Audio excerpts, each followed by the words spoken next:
Düşman bekler karşıda, önüne kattı beni. Can alınan çarşıda, kardeşim sattı. Dönüp seslendim geri, merhametsiz birini. Beni siz vursaydınız şu gavurun yerine.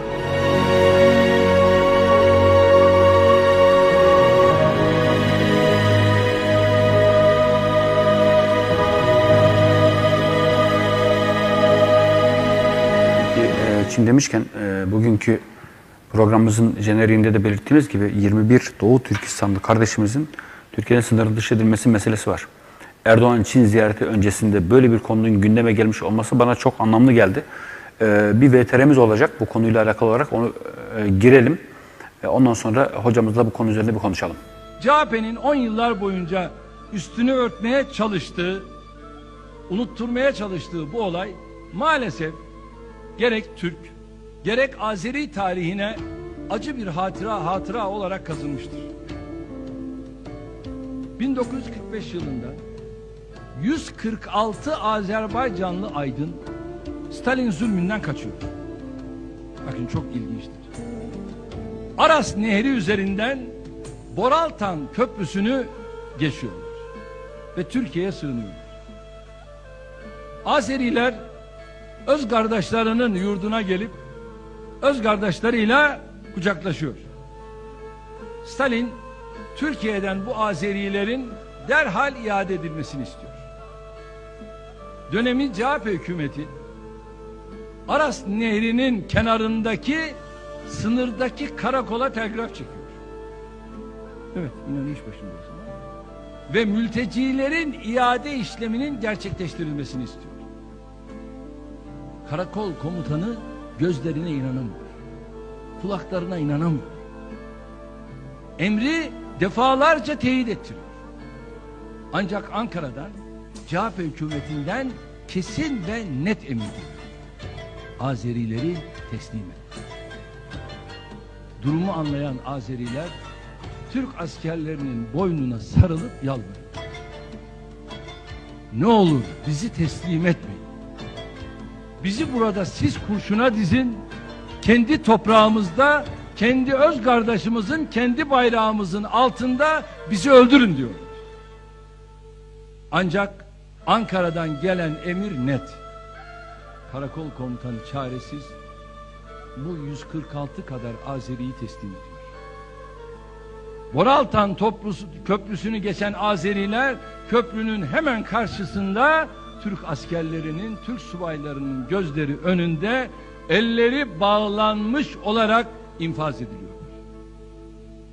Karakol komutanının bu elim manzara sonrasında intihar ederek canına kıydığı söyleniyor. Bu acı hadiseden geriye çok ama çok acı bir ağıdın dizeleri kalıyor. Boraltan bir köprü, aşar geçer arası, yusan Aras suyuyla çıkmaz yüzün karası. Düşman bekler karşıda, önüne kattı beni. Can alınan çarşıda, kardeşim sattı beni. Dönüp seslendim geri, merhametsiz birine. Beni siz vursaydınız şu gavurun yerine. İşte CHP budur. CHP budur. Evet.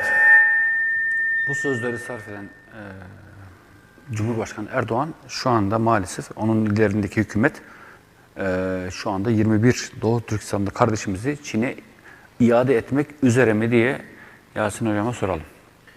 Şimdi aslında bu 21 Doğu Türkistanlı kardeşimizin meselesi ne ilk ne son. Bundan önce Çeçen Müslümanlar teslim edildi. Yine Özbekler teslim edildi. Yine Çin'e daha önceden farklı insanlar teslim edildi. Rusya'ya teslim edilen çok fazla Müslüman var. Ve sürekli bir sınır dışı bir deport durumu var. Şimdi aslında bu meselenin kökünden çözülmesi lazım. Yani bugün 21 kardeşimiz için dert yanıyoruz ama 3 gün önce başka kardeşlerimiz için dert yandık. Ve öyle bir durum var ki bunlar haberdar olduğumuz meseleler. Peki ya haberdar olamadığımız kardeşlerimizin ahvali nedir? Vallahi bu çok sıkıntılı bir durum. Şimdi İster Suriye meselesi olsun, ister mülteciler meselesi olsun, ister ekonomik meseleler olsun. Türkiye'de yaşadığımız süreçler gerçekten çok can yakıcı. Şimdi bizim buradaki konuşmalarımız ya da tartışmalarımız bazı Müslümanlar tarafından diyor ki yani sizin Erdoğan'dan başka bir derdiniz yok mu? Ya da işte sizin AK Parti'den başka bir derdiniz yok mu? Şimdi ben tüm bunlara şunu söylemek istiyorum. Bugün eğer ülkeyi CHP yönetiyor olsaydı bizim tavırlarımız ona olurdu. MHP olsaydı onların yanlışlarını eleştirirdik. Ama sadece eleştiriden ziyade bir çözüm de ortaya koymak gerekiyor. Yani dünyada baktığımızda ideolojik devletler, tabi devletler ve uydu devletler var. Türkiye'nin başına kim gelirse gelsin, Erdoğan da gelse, öbürü de gelse, tek parti de gelse, koalisyon da olsa, başkanlık da olsa, yarı başkanlık da olsa Türkiye bu zilletten kurtulamayacaktır. Çünkü kendisine ait bir ideolojisi olmadığı için, hayata bakış açısında kendisine özel bir hayata bakış açısı olmadığı için, ideolojisini tatbik etme, koruma ve yayma siyaseti olmadığı için mutlaka ama mutlaka bazen Çin'e, bazen Rusya'ya, çoğu zaman da Amerika'ya boyun bükecek. Yaşanan onca elim hadiseyi de farklı siyasi manipülasyonlarla geçiştirmeye çalışacaktır. Arkadaşlar devlet niye vardır? Devlet insanların canını, malını, ırzını, namusunu, şerefini, haysiyetini korumak için vardır. Kendisine sığınan insanları her ne olursa olsun düşmanına teslim etmemek için vardır. İnsanlara doğru düzgün bir hayata bakış açısı sunup aynı zamanda ahiretini hazırlamak için vardır.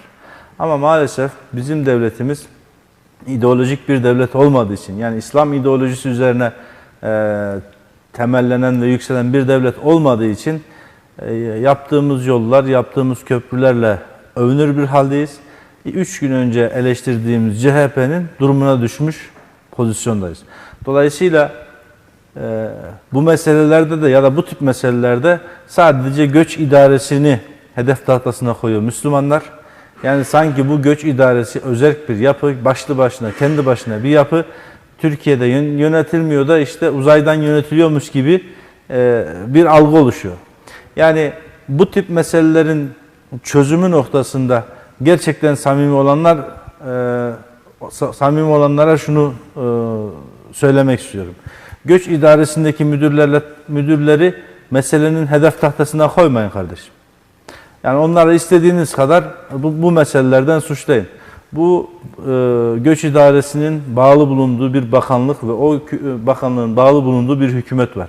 Siz bu meselede en tepedekine derdinizi anlatamazsanız, onu muhasebe etmezseniz bugün bu mesele olur, yarın başka bir mesele olur, geçiştirir giderler. Ama eğer halkın tepkisi ve muhasebesi bu hükümete ve o hükümetin yöneticilerine olursa o zaman bu meselelerde çok daha dikkatli davranılabilir.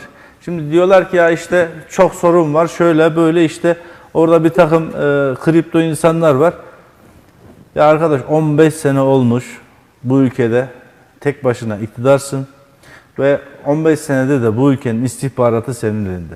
Eğer siz teröristle masumu ayırt edemiyorsanız ya da o kurum içerisinde birileri tam da sizin içine gittiğiniz dönemde böyle bir tahrike sebebiyet veriyor da siz de buna engel olamıyorsanız o zaman dükkanı kapatın gidin. Bu kadar net. Yani basit bir mesele değil. Orada çoluk, çocuk, onlarca insanın Çin gibi